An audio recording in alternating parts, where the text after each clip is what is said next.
Hello again guys, my name is Manu and I'm the head of the ReactJS department at Creative Team. This is part 3 of ReactJS 2018 with Webpack 4, Babel 7 and Material Design. In this part we are going to add React and Babel to our newly created app. So let's get started. First things first, let's delete the dist folder since we don't need it anymore. Now we are going to add React and React DOM to our project as normal dependencies. So npm install save react DOM. At this moment in our development, if we were to add React code inside our JS file, Webpack would give us an error that it doesn't know how to compile React. Let's modify the index.js file as follows. Import React from React, import React DOM from React DOM. Let hello world equal to an arrow function that returns a h1 of hello there world. React DOM.render hello world document.getElementById of root. After that, let's start again the server. npm start.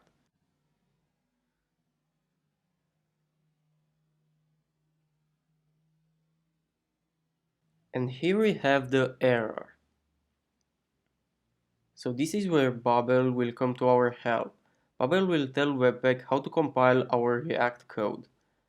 Let's go ahead and add a bunch of Babel packages to our app as dev dependencies. So let's write npm install save dev Babel core, Babel node, Babel preset env, Babel preset react, and Babel loader. Babel core is used to compile ECMAScript 6 and above into ECMAScript 5. Babel node is used so that we can import our plugins and packages inside the Webpack config.js rather than require them.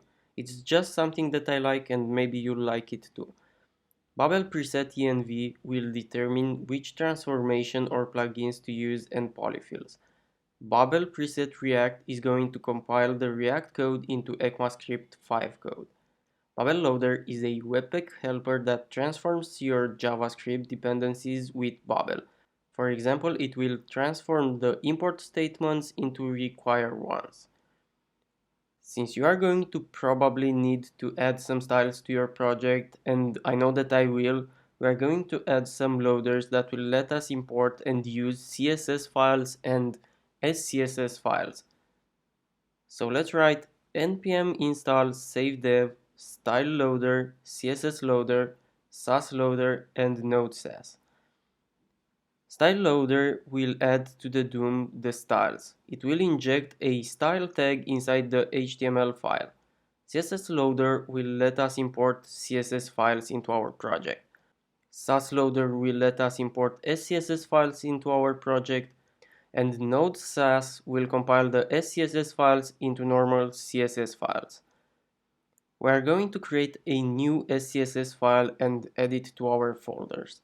So let's write touch src index.scss and also add some nice styles to it. Body, div, id root, background color 222 and color 8EE4AF. And change our index.js by adding an import for the SCSS file.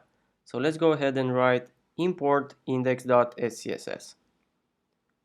Also, let's go inside the package.json and delete all the carets from it. If we run any of the above commands again, the error will still persist since we haven't yet told Webpack that it should use Babel and style loaders to compile our React and SCSS code. Next thing to do is add a configuration file for Babel. For this, we need to create a file named babelrc.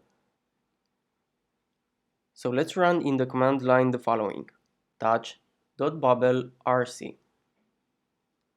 After this, we need to add something to our project so we can import all sorts of files such as images, and we will also need to add a plugin that will let us work with classes and much more than this will let us add class properties to our classes. Basically, it will let us work with object-oriented programming. So let's go ahead and write npm install savedev file loader Babel plugin proposal class properties.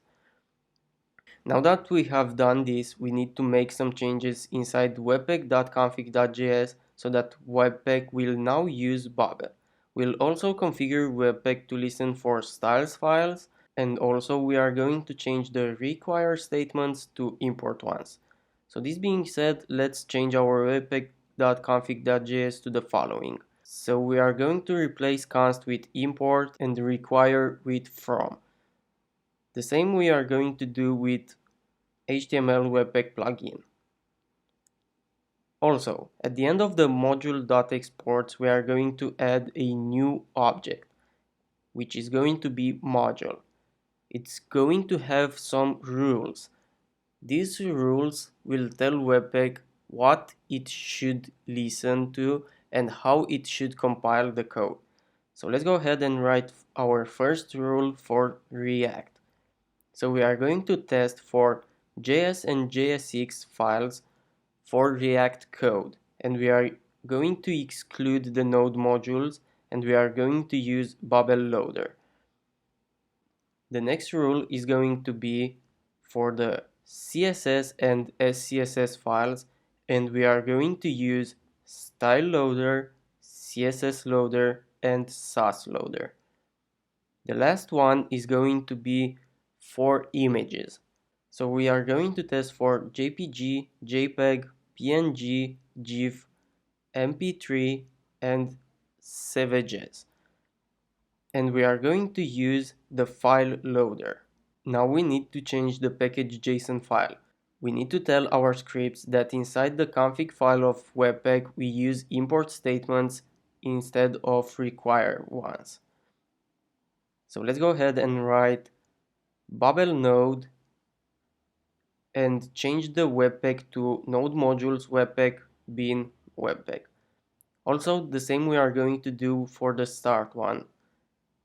And we are going to say Webpack dev server instead of Webpack.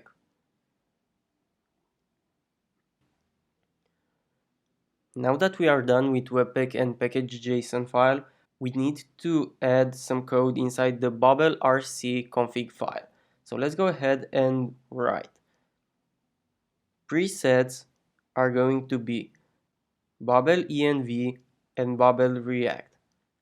And we are going to use some plugins.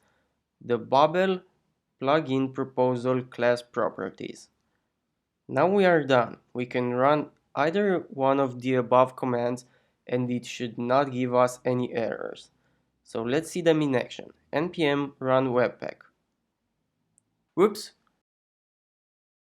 I forgot to add the comma, it seems. Let's go ahead and add it, and I'm really sorry about this. Again, let's run webpack.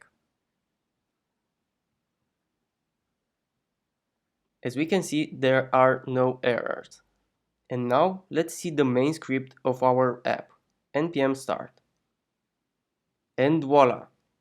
Hello there world, everything works as expected. This was part 3.